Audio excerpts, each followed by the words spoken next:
Okay. Good morning, and welcome to the Morning Report. My name is Willie Lawson. The Morning Report is a production of fightbackmedia.com, fightbackmedia.com, fightbackmedia.com, and fightbackmediatv.com. Again, I trust that you are well this glorious day. It looks like it's going to happen. It looks like it's going to happen next week. Finally. It looks like Governor of Florida, Ron DeSantis, is going to announce his run for president. A lot of people have on a lot of good sources that he is in the process of filing the paperwork currently, and will announce sometime next week, and probably to avoid all of the Memorial Day holidays and all that kind of stuff. So it'll probably be next week, midweek, probably, because right now the governor is in Iowa, the first primary, and is tearing it up. Polls prove that Americans are torn, actually, on who to support in the 2024 presidential election, former President Trump or Governor Ron DeSantis. Now, also, there is now some hubbub and kerfuffle of that Glenn Youngkin is thinking about throwing his hat in the ring after saying that he wouldn't. So we'll see how that figures in. But however, there are several Iowa voters that clarified that they are now DeSantis people. During the governor's trip to Iowa, residents encouraged DeSantis to run for president, promising to support him over Trump in unreported one-on-one interactions captured by C-SPAN. Now, if you get a video of some guy going, "I was going to vote for Trump, but I think I'm going to vote for you," okay, that's not going to move the polling, and that person still may vote for Trump, of course. But what's important to me, and it should be important to you as a conservative, people are starting to have the conversation. The idea is to have the conversation. We need an election, not a coronation. We never need coronation. Coronations are always bad. You know who got coronated? Obama got coronated. We should never have coronations. We should always have elections. We should have elections where we talk about ideas, and we talk about principles, and we talk about policies. That's what it should be about. And it shouldn't be about, and we know what Trump's good at. Trump's good at throwing rocks. He is awesome at throwing rocks. And this can't be about throwing rocks. And the fact of the matter is that he's already been president. So what, if I can offer some free advice to the president, is to run on your record. 4 words, Mr. President: run on your record. Because ultimately, that's what he needs to be judged on. When I see comments on Twitter and comments on, on Town Hall, he deserves another term because because of what happened in the first term. Nobody deserves anything, especially a second term. Nobody deserves anything. You have to earn it. You have to earn it. And all of this, all of the methodology that he used the first time, I don't think it's going to work as well. So, Mr. President, if you want to be president again, if you want to be 45 and 47, run on your record. That's all you have to do. Scoreboard, baby. That's all you got to do. Look what we did. We did this. We promised this. We did this. We promised this. We did that. We promised the other, and we did that too. That's what people want to hear. This other thing that you do and do very well, it's like any act. That act is kind of wearing thin. It really is. I had a great conversation with a friend of mine today for a couple hours, and we finally got around to Trump, and after talking about any number of things, the act is wearing thin with a lot of people. And if they have an alternative that they trust, then they may choose it. Then they might choose it. When we're talking about independence, we're talking about a lot of the Republicans that hate Trump. I don't know why you would hate somebody who's that successful. Bombastic, obnoxious, all those kind of things. But I don't know why you'd hate someone who did that well, but there are people who do. And they'd vote for a one-legged monkey before they'd vote for Trump. But at least now they have an option. Some of the more centrist Republicans have an option. Some of the more centrist or the more libertarian Republicans will have an option. And so with an option, with a viable option that's not Jeb Bush,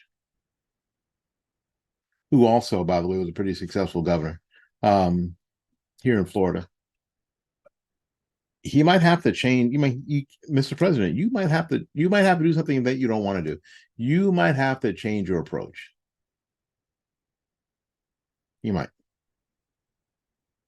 So during the governor's trip to Iowa, residents encouraged DeSantis to run for president, promising to support him. There are a couple of videos, short videos. Yeah, that an old fellow says, "Don't worry about Trump, just run." Second video showed a person telling the governor that he was planning on voting for Trump, but switched to support his DeSantis.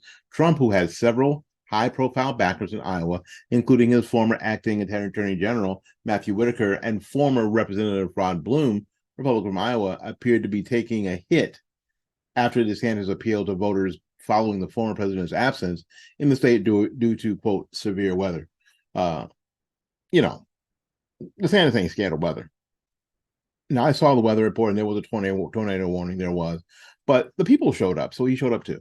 The Des Moines Register MediaCon Iowa poll found that although Iowans remain committed to Trump, they say that there's nothing locked in about Iowa for the former president.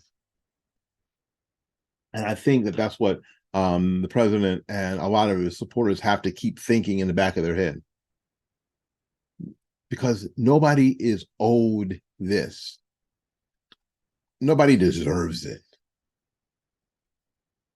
So Iowans, and we know Iowans, if you know the musical Music Man, independent people, they want to see you shake hands and kiss babies. I don't know if they want to see so much the rallies with you on the stage. They want to see you walking around the diner, kissing babies and shaking hands. Available for that, that microscopic minute one-on-one. If you win Iowa, do you win the presidency? Maybe, maybe not. But as far as this first contest goes, nothing's locked in yet. Of course, 74% of Iowans voted to say that they would likely vote for Trump, but are still open to supporting other candidates, which I think is a really smart, really intelligent way to do all of this. I think, don't you think? I think it's an extremely intelligent way to do that. Like right now, today. Trump? Yeah, sure. But am I open to other people? Most definitely. And most people that I know, not everybody. Some people are dyed in the wool Trump. They don't give a damn. Because they are under the impression the only person outside of Christ himself that can turn this thing around is Donald Trump. I'm not convinced of that. I've never been convinced of that Donald Trump is the only one. I've not been convinced of that. So I'm open to other candidates. I don't know how open I am to people like Nikki Haley, but I'm open. Let's hear what the girl's got to say.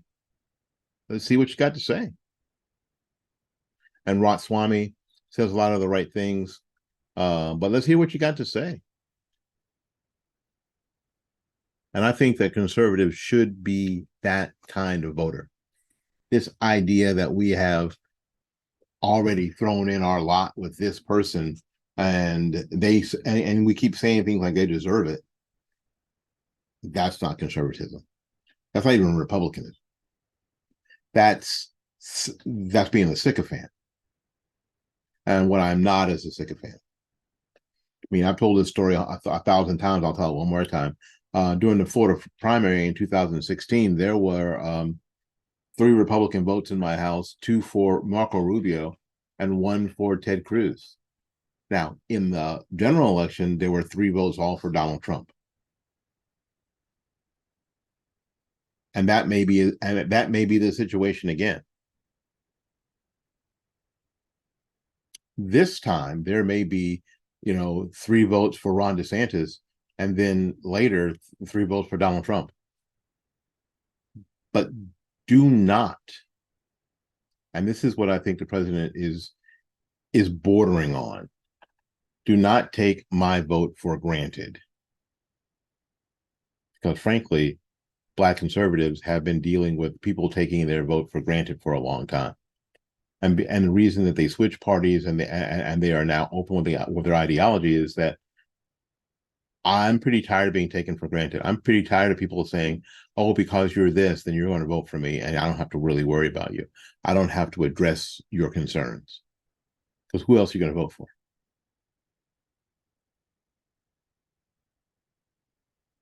Do not take, Mr. President, the biggest mistake you can make is taking votes for granted. You're going to have to, and you should, if there's any respect of the system from you at all, to respect every vote. Ask for every vote. Assume nothing. Ask for every vote. Run on your record, sir. Listen to what people are saying.